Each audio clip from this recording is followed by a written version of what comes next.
Hey there friends, I'm Andrew from the Scrapbox. Last week we celebrated the end of Stranger Things by fixing some of those awful Lego minifigures, building a better Vecna, and solving a bunch of plot holes.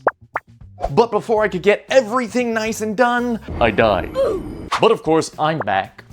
So this week, we're gonna do all of the side characters, finish up our Stranger Things diorama, and make sure everything's nice, pretty, and packaged cleanly. Alright, let's get to it. Didn't everybody think that Hopper was dead? Well, here's what really happened. Yeah, man, the chief has been real moody since the mall burnt down. He barely even talks to me anymore. I'm not sure if I did something wrong or to offend him. Don't believe me? You know what they say. Stranger things have happened. Lego has given us a lot of new characters, 15 to be precise, but to put it simply, we need more. Starting off with last week's sneak peek of Schnookums, Mr. Clark. Fortune favors the bold. We'll steal some khakis from Jay. He also wears a blue jacket and rust-colored sweater, which will bum off Harry here. Now for the perfect mustache, we need Nigel. No, not that Nigel. Get him out of here. This Nigel. And of course, we'll top things off with Coulson, who always comes in with the oh. Well, at least he won't be needing the hair anymore. Send him to Tahiti, he'll be fine. Now Mr. Clark is back in action, in more ways than one. That's inappropriate. But his favorite student is missing. Not you, you've been dethroned. It's time for Erica. You have 60 seconds. We're starting off with some dark blue mid-legs, and as far as I know, there are no Lego sweaters with dogs on them, nor any light purple jackets with blue sweaters. So unfortunately, Erica has to go with a store brand generic. Fun fact, if you search Lego dog sweater, you'll find this incredible creature, and I really need it. Monica has the perfect, I know I'm the smartest in the room face, as well as a, why aren't you eating your pie face. I wish the buns on this hair were a little flatter, but this hairstyle is nearly perfect. However, if you see this figure, scalp them immediately because Erica has dark brown hair instead of black hair. But for now, this is Erica, ready to get the job done, no matter what. Now we need our babysitter uncle, Murray. Here goes absolutely nothing. Is it bad that I immediately jumped to this hairpiece? No hesitation, just the first thing I thought of. As for his face, this one is missing glasses, but it exudes the joyful nature of Murray like no other face does, so he's just gonna have to Velma his way through the upside down. It took me forever to figure out what color his jacket was. I even cobbled together this ill-fitting attire, which is hideous. Luckily, his jacket is brown, confirmed by daylight, and multiple brand partnerships. While dark brown would be a better color, I don't have any dark brown aviator jackets. But it's always a good idea to reduce, reuse, and recycle. And Jim doesn't need it anymore. Then some blue work pants, and Bald Eagle is in the building. Wait, Murray, I don't see any helicopters. Why weren't there any repercussions for the main crew? Here's what really happened. Next. Next. This ending was just a dream. In fact, you're still dreaming right now. It's time to wake up. Hey, you. Finally awake. Don't believe me? Well, you know what they say. Stranger things have happened. Jonathan, after 5 whole seasons, you can finally be useful, because I can steal your old torso for Callie. Now, Callie loves her layers, so this should do just fine. Alright, black pants, white sneakers. Black pants, white sneakers. Black pants, white sneakers. Lego, you gotta stop adding yellow tears to all your best pants. You're stifling my creativity. This is why I just designed my own figures from scratch. We've got black pants with white boots, black pants teal sneakers, we've got sneaker fronts, but they ruined it with the prints, and she's not wearing steel-toed boots, so regular black pants it is. At least I'm gonna give you printed legs. Now we could add Makari's face and... Why does this look so familiar? Wait. I've seen this before. I think it's somewhere in here. I knew it. Did I just reverse engineer No Way Home MJ? Yep. Wait, is that the same face too? Well, MJ got a haircut and became Callie. I feel so bad for the actress, by the way. This is her biggest role, and everybody despised her character. But that's how you know she did a good job acting.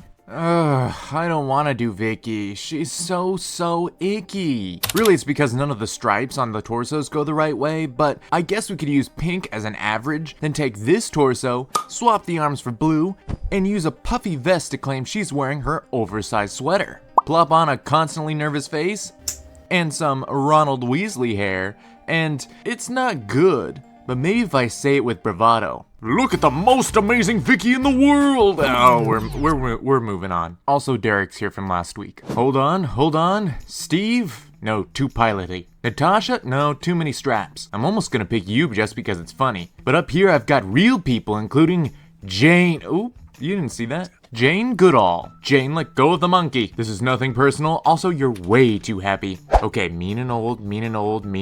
There we are. Now some matching pants and a belt for utility. Looks good so far. And maybe some Karen hair. Not that Karen, but like generic Karen. Or this hair. Nope, definitely Karen hair. But now we've got Dr. K. Now I gotta buy another Goodall. And I think that wraps him up. Wait, nope, hold on, I got one more. This is how Max looks, only in the Mindscape. So here's Max in the real world. I don't want to take up too much time though, since we already have a Max, and I'm bored of this bit. So here's the rest of your cast complete. But what about... I don't care, I'm not doing it. Where do Mrs. Wheeler's scars go in the last scene? Here's you, and here's Holly, and here's Nancy. And on the next page, here's your mom and I. And then this, oh yes, this is your grandpa on your mom's side. Don't believe me? You know what they say. Stranger things have happened. Last week I gave you a sneak peek of the Wheeler's basement diorama, but it's not done. In fact, I have to take everything out for remodeling. I love to make interiors. It is my absolute favorite thing, above characters, above models, making interiors, and I rarely get to build them. I also love squeezing tons of details into tiny places. Usually, I try to go with a 16 stud width for a little diorama, but then added a bit more plates for depth. This will be a little rug to watch scary movies on while Mr. Whatsy creeps on you through the window. And this is the area where Mrs. Wheeler bleeds out. No, wait, that's not in the basement.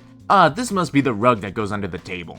Also, these kids have junk all over, but I didn't want to waste playing cards where they'll most likely never be seen, so I just littered letters on the floor. That's some fun alliteration. Now the Wheelers have classic 70s wood panels in their basement, which will be made with these 1x3 bricks.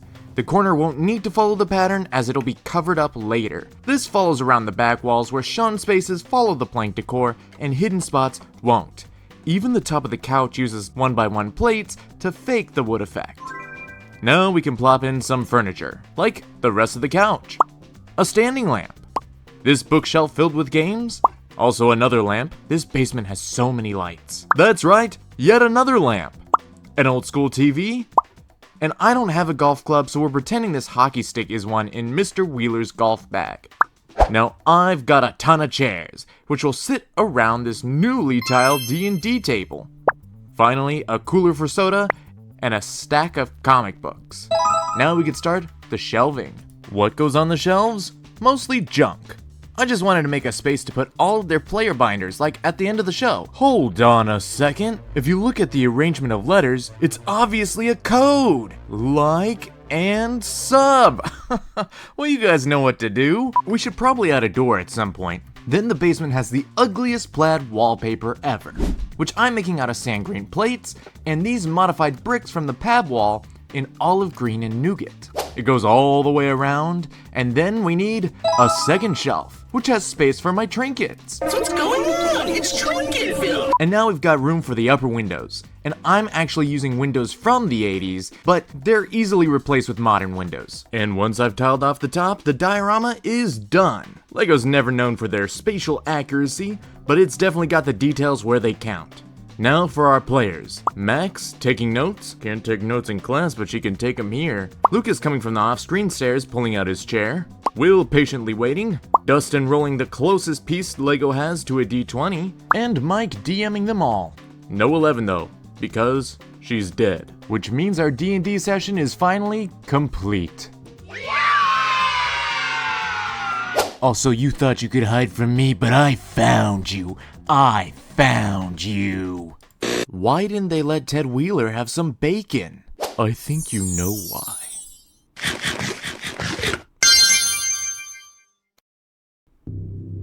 Oh boy.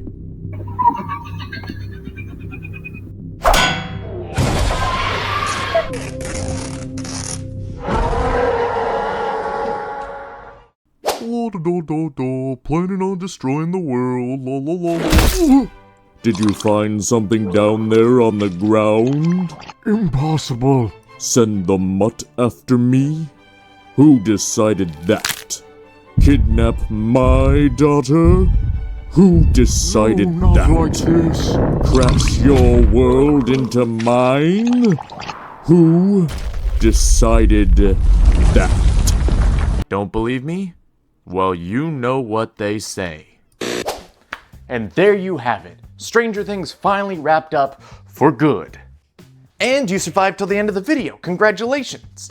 As always, I've been Andrew, you've been watching the Scrapbox. Do all the YouTube things, like, comment, subscribe, and go have yourself a wonderful adventure. All right, I'll see you later. Bye.